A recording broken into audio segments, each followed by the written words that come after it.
A president's paradise, sun, sand and displacement?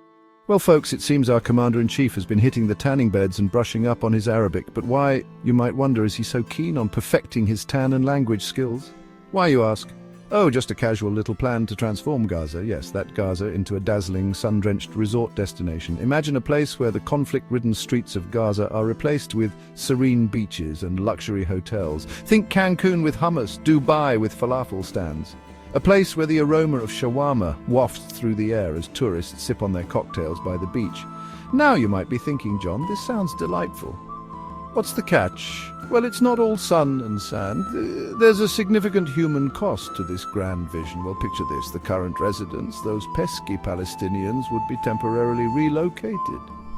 Yes, you heard that right. The people who have called Gaza home for generations would be moved out to make way for this utopian resort. You know, like when you move your goldfish to a teacup while you clean its bowl. Except in this case, the teacup is anyone's guess. And the cleaning involves bulldozers, not a sponge. Except, in this case, the teacup is anyone's guess. And the cleaning involves bulldozers, not a sponge.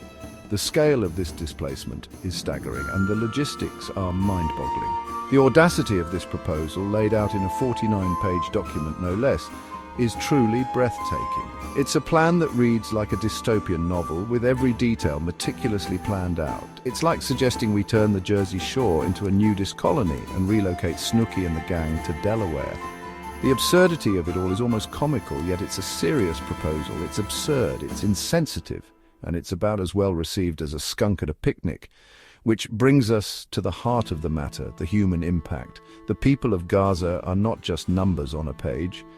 They are real individuals with lives, dreams, and aspirations. This plan, while grand in vision, overlooks the very real human cost. And that, dear viewers, is something we cannot ignore. Now, the administration, in a truly masterful display of spin, insists this relocation is just a temporary inconvenience. They assure us that this is merely a short-term measure, a minor blip on the radar of progress. The officials stand at their podiums with their polished speeches and rehearsed empathy, trying to convince the world that this is all for the greater good. You see, it's all for the Palestinians' own good. They claim that this upheaval is a necessary step towards a brighter future, a future where peace and prosperity will finally reign. But for those living in these neighborhoods, the reality is far from the rosy picture painted by the politicians. Just a quick jaunt to parts unknown while we build them a beachfront paradise. Imagine that, a paradise that seems to exist only in the minds of those who have never set foot in these territories. The promise of a new beginning, wrapped in the guise of temporary displacement, is nothing more than a mirage. They'll be back before they can say two-state solution, right? That's the narrative being sold. But the people on the ground know better. They know that these promises are often empty, and the return to their homes is not as imminent as the officials would have them believe. But let's be real, folks. Temporary in politician speak is about as reliable as a weather forecast in a hurricane. The word temporary has been used to placate and pacify, to make the bitter pill of displacement easier to swallow. Yet the storm of uncertainty continues to rage on. History has shown us time and time again that when it comes to displacement, the return journey is often long, arduous, and sometimes tragically never completed. The faces of those who have been uprooted tell stories of resilience and heartbreak, of promises made and broken. Just ask the Native Americans who were promised temporary relocation to reservations. Their temporary relocation turned into a permanent state of displacement, a stark reminder of the empty promises made by those in power. Or the Palestinians displaced in 1948 still waiting to return home. Generations have passed and the hope of returning to their homeland remains a distant dream, overshadowed by the harsh reality of their current existence.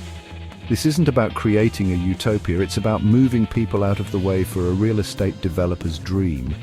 The land that once held homes and memories is now being transformed into luxury properties, a stark contrast to the lives of those who were displaced, and that, my friends, is about as far from a day at the beach as you can get.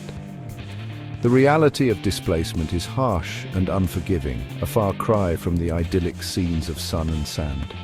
It's a reminder that behind every promise of progress, there are real lives being affected, lives that deserve more than just temporary solutions. As you can imagine, the reaction to this plan has been about as warm and fuzzy as a porcupine massage. From the Arab League to the United Nations, the international community has collectively clutched its pearls and gasped in horror. Leaders across the Arab world have denounced the plan, calling it everything from unrealistic to a recipe for disaster. Even those typically cozy with the US, like Saudi Arabia and Egypt, have balked at this land grab disguised as a makeover. And then there's the Palestinian Authority, who, understandably, aren't exactly keen on being told to pack their bags for a timeshare they never signed up for. The message is clear. This plan is dead on arrival. Unsurprisingly, the Palestinians themselves aren't exactly lining up for a chance to win a free condo in Trump Tower's Gaza. Hamas, the governing authority in Gaza, has called the plan a declaration of war, which, let's be honest, is probably not the kind of tourist attraction they were going for. The Palestinian Liberation Organization, PLO, has reiterated its commitment to a two-state solution, the one where they actually get a state with East Jerusalem as its capital.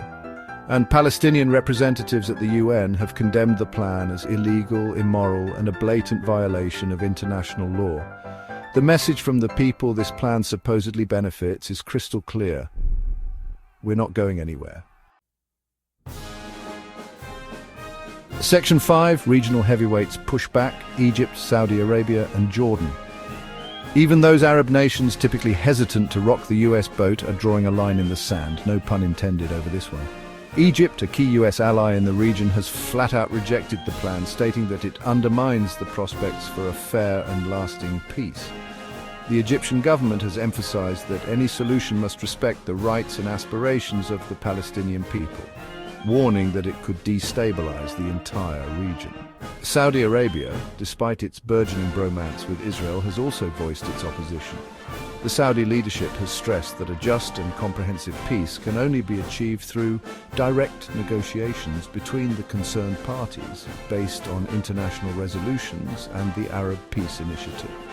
The kingdom has also highlighted the potential for increased regional tensions and the risk of violent outbreaks if the plan is implemented without broader consensus. Jordan, which shares a border with both Israel and the West Bank, has reiterated its commitment to a two-state solution. The Jordanian government has warned that the plan could lead to a new wave of violence and instability, further complicating an already volatile situation. King Abdullah II has been particularly vocal, emphasizing that peace cannot be achieved at the expense of Palestinian rights. It seems even realpolitik has its limits when it comes to forcibly relocating an entire population. The collective stance of these regional heavyweights underscores the complexities and sensitivities involved in the Middle East peace process, highlighting the need for a balanced and inclusive approach.